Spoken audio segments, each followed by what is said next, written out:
The stock market took a severe hit as investors reacted sharply to President Donald Trump's newly announced tariff plan. Global markets plunged, with U.S. stocks suffering significant losses. Investors were caught off guard, as they had anticipated a less aggressive approach.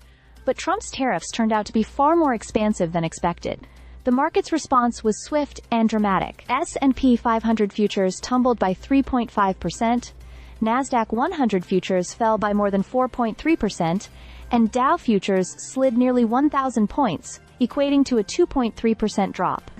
This downturn follows an already challenging quarter for the stock market, with investors growing increasingly concerned about the economic implications of these protectionist measures. Trump's announcement included a blanket 10% tariff on all trading partners, along with reciprocal tariffs that could exceed 20% for some countries. This aggressive stance has rattled Wall Street.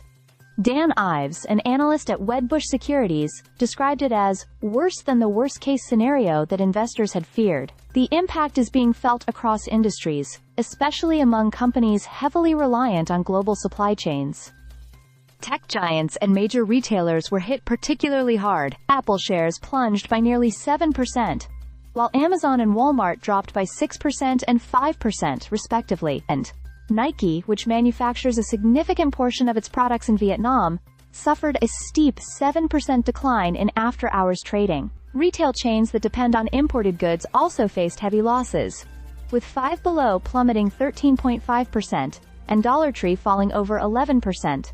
Despite the turmoil, Treasury Secretary Scott Bessent appeared unfazed. In an interview with Bloomberg Television, he dismissed the panic in after-hours trading, stating, "I've learned not to look at what goes on during after-hours markets." He also suggested that the tech sector's struggles were due to the so-called Magnificent 7 inches stocks, rather than the broader economic policy.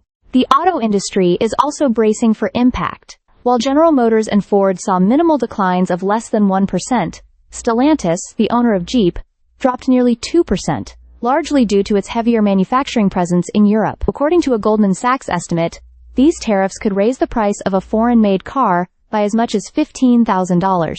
Even vehicles assembled in the U.S. might see price increases of up to $8,000. As uncertainty looms over the stock market, investors are scrambling to reassess their positions. The long-term effects of Trump's tariff policy remain to be seen, but for now, the market is sounding a loud and clear alarm. Stay subscribed for more videos.